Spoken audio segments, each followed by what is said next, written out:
Hello and welcome to the Friday edition of Politics Tonight. I am Olajumoke Olatunji. Court grants former governor of Kogi State, Yaya Bello, bail to the tune of 500 million naira in alleged fraud case. Tonight we shall be focusing on two issues. First, on security, as 129,417 Boko Haram terrorist families surrender in 17 months. My guest tonight is Dr. John Gamza, a security consultant and public affairs analyst. And later on, I shall be speaking with architect Mobolaji Adeola Adenigi on designing for inclusion, the role of architects in ensuring accessibility for all. Welcome to the program, everyone. Stay with us. I'll be right back. Welcome back, and thank you very much for staying with us. Now let's begin with some developments in the policy. The Federal High Court has granted the former governor of Kogi State, Yaya Bello, bail in the sum of 500 million naira with two sureties in like sum. Justice Emeka Nwete granted him bail after he pleaded not guilty to the 19-count charge of alleged money laundering to the tune of 80 billion naira brought against him by the Economic and Financial Crimes Commission. Celestina Iria reports. At today's proceedings, counsel to the EFCC Kemi Pinero, senior advocate of Nigeria, had moved an application for Mr. Bello to take his plea. Mr. Bello pleaded not guilty to the charges. Shortly after, Joseph Daudu, counsel to Yaya Bello, apologized to the court for any impression that may have been created by Mr. Bello that he did not want to appear in court. He says Mr. Bello was challenging the jurisdiction of the court and it was not a willful disrespect to the court. While moving an application for bail, he assured that the former governor would always be present in court for the trial. I'm saying this with the highest sense of responsibility that the defendant, a two-term governor of Kogi State who traveled only twice out of his 8 years in service, will always be present in court at all times. Prosecuting counsel Kemi Pinero-san acknowledged that Rule 26 of the Rules of Professional Conduct that counsel to the defendant, who has given the assurances that the defendant will be available for his trial, subject to the discretionary terms imposed by the court. Mr. Pinero noted that though he had filed a counter affidavit, he would not oppose the bail, going by the assurances of Mr. Bello's lawyer. Following on the bail application, Justice Nwete granted him bail in the sum of 500 million naira with two sureties. The sureties must be landed property owners within the jurisdiction of the court. They must swear to an affidavit of means. The title deeds of the property must be verified by the court registrar. Mr. Bello was also asked to submit his international passport while he would remain in Kuje Correctional Center pending the perfection of the bail conditions. Celestina Iria, TVC News, Abuja. First Lady of Nigeria, Oluremi Tinubu, has recommitted to leading the advocacy against tuberculosis, saying she's still pained she lost one of her trusted staff to the disease due to fear of stigmatization. She spoke at the high-level event tagged political leadership to end tuberculosis. The 38th board meeting of the Stop TB Partnership Global had in attendance over 62 countries. Mrs. Tinubu emphasized the urgency of eradicating the disease. Health leaders at the meeting praised Nigeria for achieving an 80% detection and treatment rates for tuberculosis, but warned that more resources and commitment are needed to eradicate the disease. 2 days ago, I joined critical stakeholders at the opening ceremony of the National Stop TB Conference that attracted more than 62 countries towards charting a new course to eradicate tuberculosis in Nigeria. It was encouraging to witness the progress that has been made, from expanding diagnostic services to improving treatment access. However, it was evident that there is still much work to be done. Challenges remain, particularly in funding, awareness, and integrated service delivery. There is need to ensure that no Nigerian is left behind in this fight. 9 months ago, I was here, and Her Excellency, the First Lady, agreed to be our global, regional, and national Stop TB champion. And look how many things happened in the meantime. Your Excellency, you have in the room here people from 62 countries. Nigeria, like many other nations, has been plagued with huge burden of tuberculosis for decades. and the devastating impact of this disease on communities and particularly vulnerable populations is well known. But our commitment, which has been unwavering in tackling this head-on, means that we are poised to, in fact, not only sustain but make additional progress globally. We would like once again to applaud to the leadership, to the outstanding achievements. I would say responsible leadership who cares about the needs of the most vulnerable, the poorest population affected by tuberculosis. As part of efforts to check insecurity in the rural communities, the police are training over 400 recruits that will be deployed to various communities in Imo State. The Imo State Commissioner of Police, who paid a visit to their training ground at Nekade in Owerri North local government area, advised the trainees to strictly adhere to all professional ethics of the police. The police commissioner said the authority will not condone unlawful relationship with any outlawed group. We have what they call retardation. Retardation. If you are not fit to pass out with your colleague, you will be retarded for some months. It could be based on exams. It could be based on disciplinary measure. Our reports will form part of you to pass out. Your post is going to be community post. You will return back to your community. If you are found, either by information or by anything, having relationship with member of IPOB, member of ESN, you will be arrested, you will be dismissed. Let's take a short break, and when we return, we will dive into a first issue for tonight. Stay with us, everyone. Welcome back, everyone. The Chief of Defense Staff, General Christopher Musa, revealed that a total of 129,417 Boko Haram terrorists and their family members surrendered to security forces between July 10 and December 9, 2024. This means that in the last 6 months, 129,417 Boko Haram terrorists have surrendered. General Musa disclosed that the figure comprised 30,426 fighters, as well as 36,774 women and 62,000 children. He explained that the achievement underscores the progress towards an increasingly peaceful society that promotes socio-economic development in Nigeria. And according to him, the strategy had not only stabilized communities, but also created an environment conducive to socio-economic progress, stressing that this increasingly frequent surrenders signify the fruitful impact of the comprehensive approach.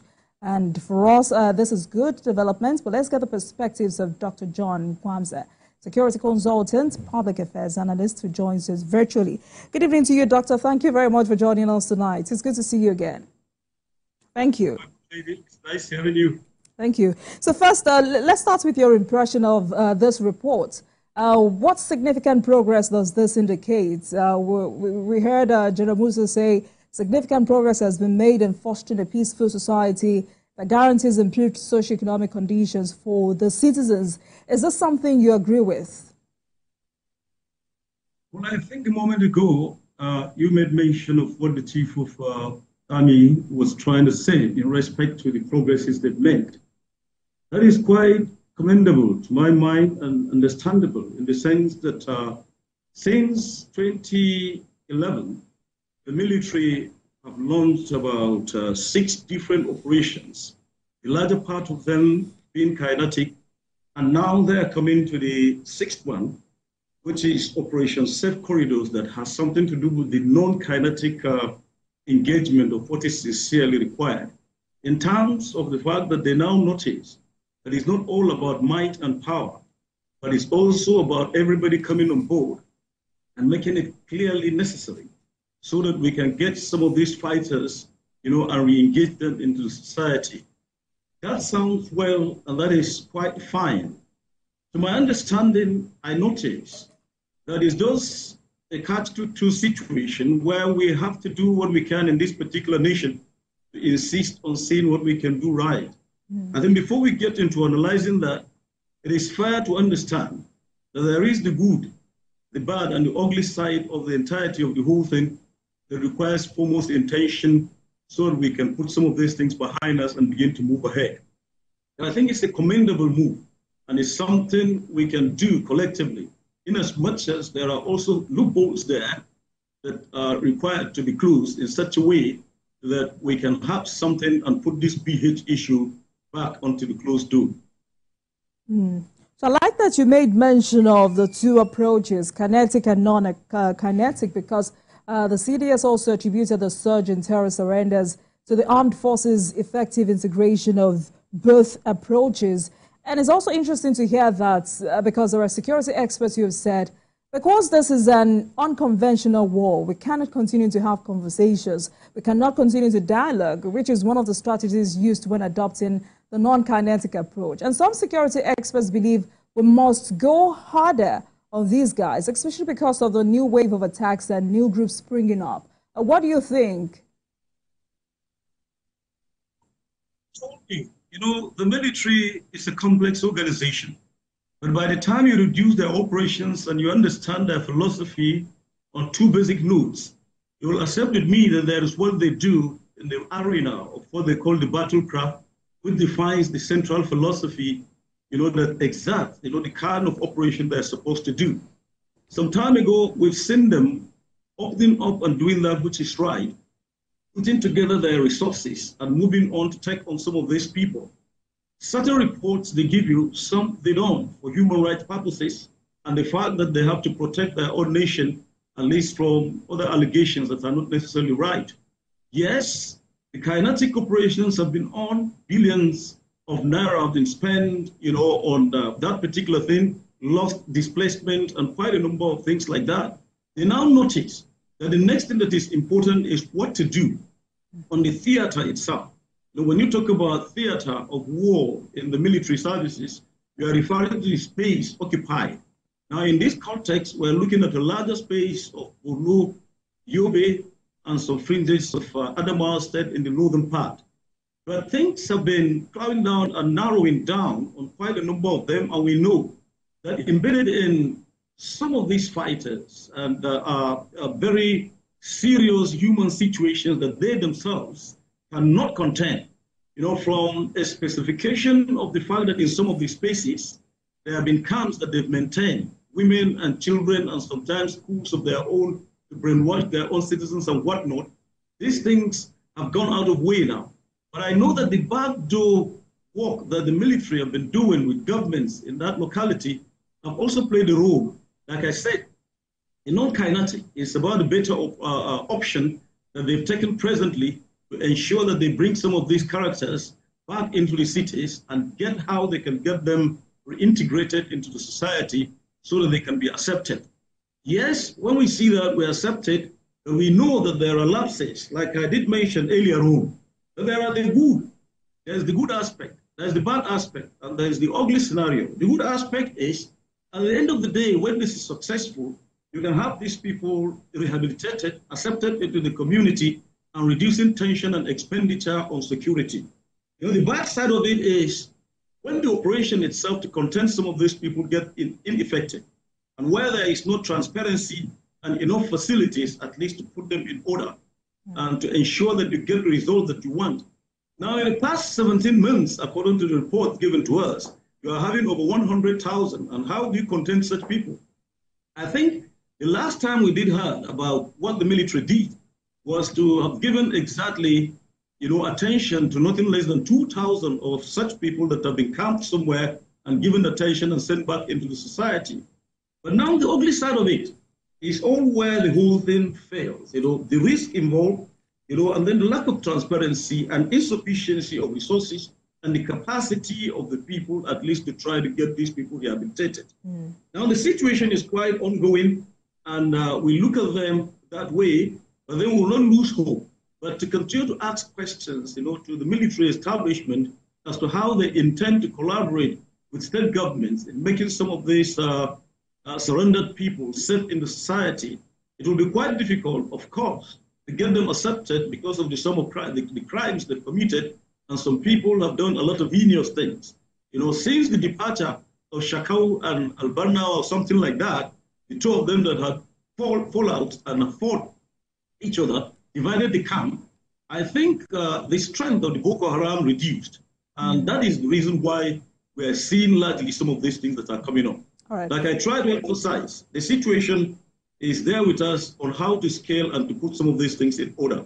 But I think the non-kinetic process they're taking, they can engage a lot of communities and improve the ways of getting these people back. All right. So for these fighters and their families who have laid down their arms and embraced peace, how do you think state governments must ensure they do not take off these arms again? Well, I think this is all arms to be put together. The military have done their best. They've cornered the guys to the extent that they now know that they could be extinct or something drastic will happen to them. And I believe that is the condition for surrender. And let's give it to the army that they've been professional in the kind way of understanding the Geneva Convention and noting that these are citizens and they are just IDPs and they will have to be brought. Now that they've opened a way, they are giving back to the civil society. It is left to the governments of the states involved, at least to ensure that they take this as a project and to make it something that will work. I think it is their problem. From when local governments were under occupation, now some of the local governments have been opened up.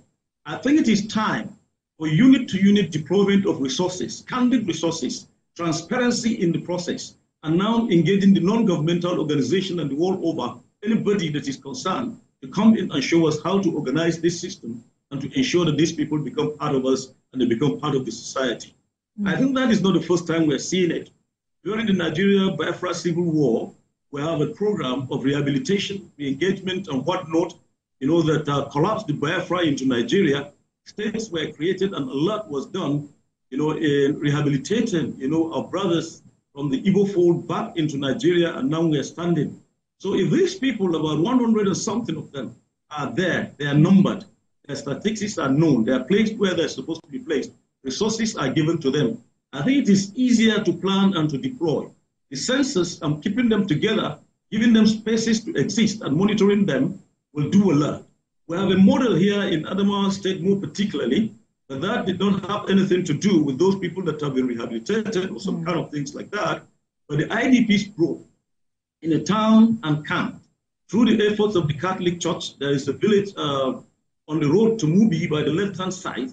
They call it the Margi settlement there, which was a very good initiative of a particular NGO that built spaces for them, gave them accommodation, with water, with mosques, with the church. And if you go to that community, it's wonderful. It is by the grace of a great man, Bishop Dami Mamza, who was putting his best, at least bringing in partners to do. I think there's already a model in place which Borno State and Yobe State can copy and ensure that we get some of these things right with these people so that they can integrate into the society. All right. We'll come back to that in a minute. But, an overview of Nigeria's counterterrorism efforts. Before now, it looked like a hard job for the leaders of these terrorist groups to be apprehended. But the National Counterterrorism Center now says the prosecution of terrorists had advanced, with 5 phases of trials yielding 505 convictions, while the 6th phase was underway. What do you think has changed? Well, you see, counterinsurgency all over is a very notorious game. Nobody, even the United States of America, that is considered to be advanced, finds it extremely difficult to do. And the strengths of what you are seeing, even the eastern part of the world, where Russia is, you can remember the case of Georgia before the split. You can remember the cases of Azerbaijan and other places. Insurgency was what brought about the collapse entirely of the Soviet Union to the extent that Russia is now standing on its own. Now, given that particular scenario, we know that it's not a joke, but that the Nigerian military have done their best. They've put in their best. They put them under pressure, like we did emphasize under. They now know that there is no place for them to go. In as much as these places are open, I believe that the military will not just stop in there. There is a lot that they still have to do because they are the first-line operators of those that meet some of these surrendered people, particularly those that carry arms. And if the military will have their own techniques well trusted and well done, transparent enough to do that which is right, I think we'll try to minimize the effect and the impact of this particular insurgency where it should not be. Now, the situation at hand, like you rightly say, is something for us to pay attention to, because there's phase 2 of what has been done. And the phase 2 is, supposing these guys are brought in and they're left to wander and nothing serious is given to them, and the engagement program is not good enough at least to sustain them, definitely they are going to fall into the trap of being twice more dangerous than before. So in that case, let's look at it as something that is supposed to be continuing, something that is supposed to be large, and something that is supposed to be good enough at least for us to make sure that we have a solution. That is the reason why my prescription at this level is to insist on the fact that it is no longer the battle for the army, it is no longer the battle for the military, it is the battle for virtually everybody that is engaged here, particularly the state governments and the local governments. Pressure should be put on them so they will be hand in glove with our own security services, good enough to render that which we require as far as resettling and engaging these particular people concerned. Interesting. Dr. Gamza, let's talk about this new wave of violence and displacement. You know, while some are dropping their arms and surrendering, some are coming up with new groups. What do you think is responsible for this new wave of attacks? I think it is all about the fact that we've not had good enough collaboration and synergy. You know, when you look at what is happening presently, sometimes when you leave security issues, mainly those that carry arms, no, that's not going to work. Their business is to secure land, their business is to take over, their business is brutal in most cases, and sometimes will have to affect even the environment. That cannot just be alone. But our own call to order is on the government generally. You know, when we talk about government, we talk about government as if government is God. But that government is God in this matter because we expect them to do more than expected and good enough to save the lives of people. So what are the state governments doing with resources, at least in this regard? They are supposed to learn how to do it properly and good enough for them to maintain that which is right in terms of what is required of them to put in place so that these citizens can be citizens. Like I told you earlier on, there's something which is a model. They can come around at the State and see what my Lord Bishop Dami Mamza did, you know, with a typical resettlement camp, and that camp is having a school, and the children there are growing up, and virtually even if you want to go back to the forest and do something, you're not like to do that. I think that is the kind of model that our state governments should come in and pick up, and local governments should be made to function. Everybody should be called to order. Traditional rulers should also come in and help so that we can reintegrate these people and make them to work. And just leaving it out there for the military is not their game. Imagine how many are they? You know, we're talking about the military. It's not as much as 250 or 300,000, and they're not up to 500,000. And you are giving them a responsibility to take care of nothing less than nothing less than 100,000. You know, how are they going to do that? If Absolutely. the soldier is going to pick one person per house, you can imagine how much that is. So Dr. Gamza, because you have used, kindly hold on, because you've used Borno, Adamawa, and Yobe as case studies, let's stay with Borno State. Because the effect of insurgency on Borno State's social and economic activities has been devastating as loss of lives and abductions continue without an end in sight. Of the 3 Nigerian states previously placed under emergency rule, talking about Borno, Adamawa, and Yobe, Borno State has recorded the highest number of displaced persons. First, how overwhelming is this? And in Maiduguri, for instance, in what ways do you think the recent closure of all 8 official displacement camps in Maiduguri must have contributed to this fresh wave of violence and displacement? Well, I think the case of Borno is where the arrowhead is. And whether we like it or not, we have to contend the fact that the larger part of this is there because the actors, the population, the displaced persons, and the disruption of government itself is centered around Borno. So we're looking at Borno, you know, by the time Borno is calm, we should be putting this behind us. Yes, they've done a lot of things. The government have spent resources, but there are times when you get some reports back door, you know, you get embarrassed as the fact that up till now, the amount of resources put in are not utilized effectively. And even the development partners, you know, and the non-governmental organizations that have operated in Borno, quite a number of them have left the entirety of that place on the request of the government itself, you know, under certain allegations and what we cannot actually express. And that's not even the issue. What I'm trying to emphasize is the fact that whether we like it or not, the Borno State government should have something to do, hand-on, good enough to ensure that they do what is right in placing some of these things in the right order so that we can have what is right and get our people out of these untold hardships. You know, we're all part of Nigeria. We cannot just leave it alone to Borno State. As we are talking presently, where I am is calm, Adamawa State is stabilized, but Borno is not stabilized. Once in a while, you know, some of these things can go on, and we have our citizens coming from even the southern part of the country and moving on there. Businesses in Borno State have collapsed, and everybody is affected. And even the amount we're spending, you know, on military hardware is so hard on the nation. Supposing you utilize that to do other things, I think that would have been better. So it's just like a body. When your finger is hot, virtually the whole body will feel the pain, and you'll be worried about it. So we're insisting and saying that what has happened in Borno, or what is going on presently, is completely and entirely, you know, expected that the Borno State government will have to sit up and do that which is right, good enough for it to give a testimony of the kind of difficulties they passed through, at least for them to say that at the end of the day, we've conquered this difficult moment and we have to move ahead with development. You know, I ask that question because some residents claim that the forceful relocations have also been faulted for the lack of consultation with development organizations and human rights groups, with critics arguing that the plan has so far been focused more on the dream of economic revitalization rather than on protecting the rights and well-being of IDPs. Yes, the governor claims that the resettlement program is intended to make IDPs self-reliant, but critics say returnees haven't been given the support they need to make a fresh start, especially in drought-prone areas where jobs and sustainable livelihoods are few. But you have said resources are not utilized effectively, but sadly we see the governor putting in so much effort. So how so?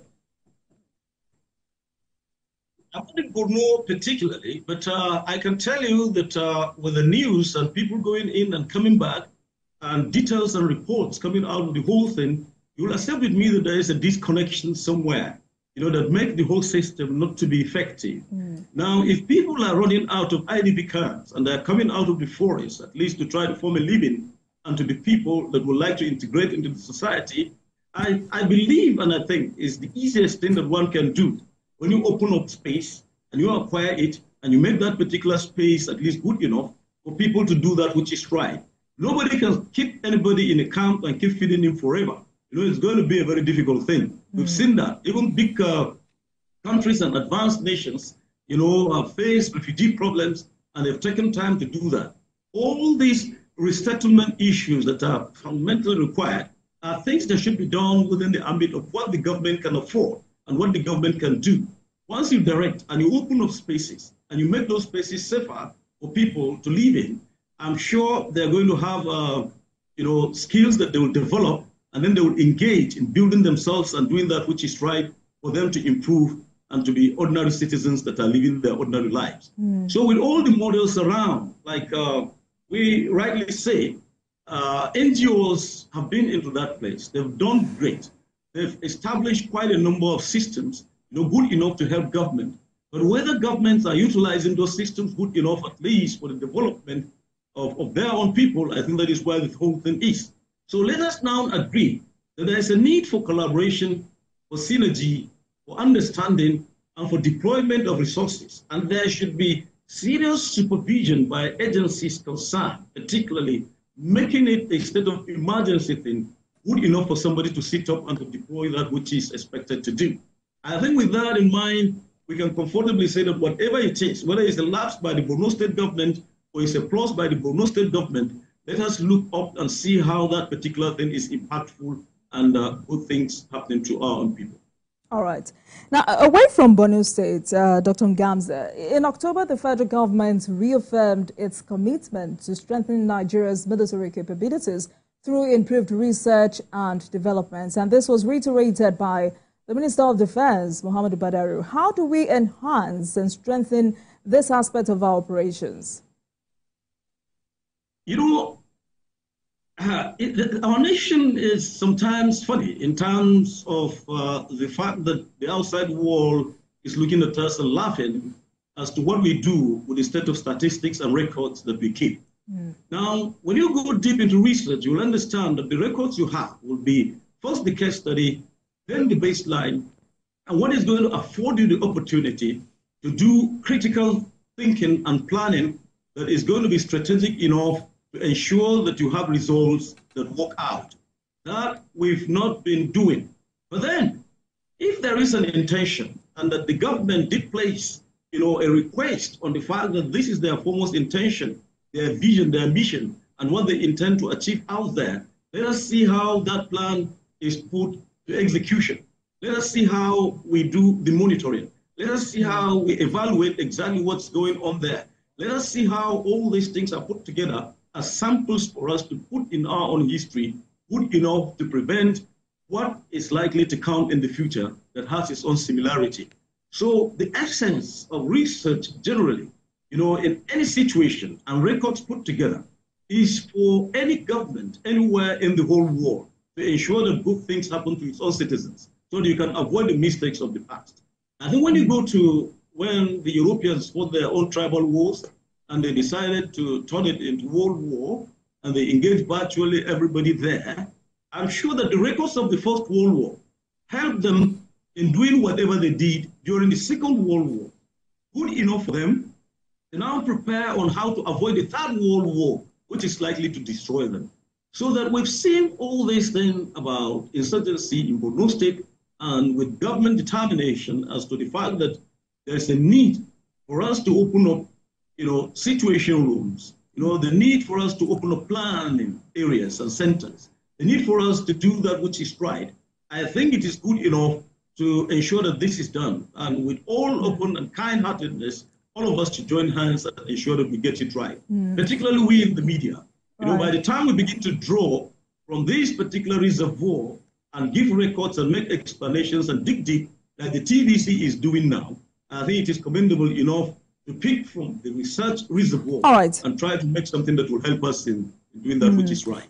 Quickly before I let you go, Dr. Ngamza, reports came in today that the majority of Nigeria's 36 states have agreed that states should have their own police. The last NEC meeting held in November, about 33 states, excluding Adamawa, your state, Kebbi and Kwara, considered the creation of state police. But today, all the state governors have keyed into this. How much of a game changer would this be? The state police, it's an interesting thing. No matter how you argue it, it's all for us to have a situation where communities are completely and outrightly policed in such a way that we will be having some of these things minimally controlled. And if that is the scenario, and quite a number of states have fallen in and are doing that which is right in respect to it, I quite agree with you that despite the fact that some states have not been able to put up and to make up, perhaps in between the line, by the time you look at what the majority together, you will accept with me that it's a general thing that is accepted, and it is good for us to do something around that area. So looking at what efforts have been, particularly in some of those restricted areas and the experiments that we've had, even with Amotokun in Western Nigeria, and quite a number of some of them in other places that have not been vocal or loud enough to do things. But then we know that something can be put in order, good enough for this nation to move on. There is nothing as good as when there is synergy, in ideas, when there is good planning, and when there is good deployment. You have very good and able men that have been trained in police affairs and police security issues, science of forensic and whatnot. All of them are there, whether they're out or in the service. We can learn how to utilize them good enough in our communities to get what is right. All right, then. Interesting conversation tonight. Thank you so much for your perspectives on the program. Dr. John Ngamza, security consultant, public affairs analyst. Thank you so much for your insights. Thank you very much. Yeah, thank you. Thank you. Have a nice time. And you too. Now let's take a short break, and when we return, we shift our attention to architecture. And I will be speaking with architect Mobolaji Adiola Adeniyi. Stay with us, everyone.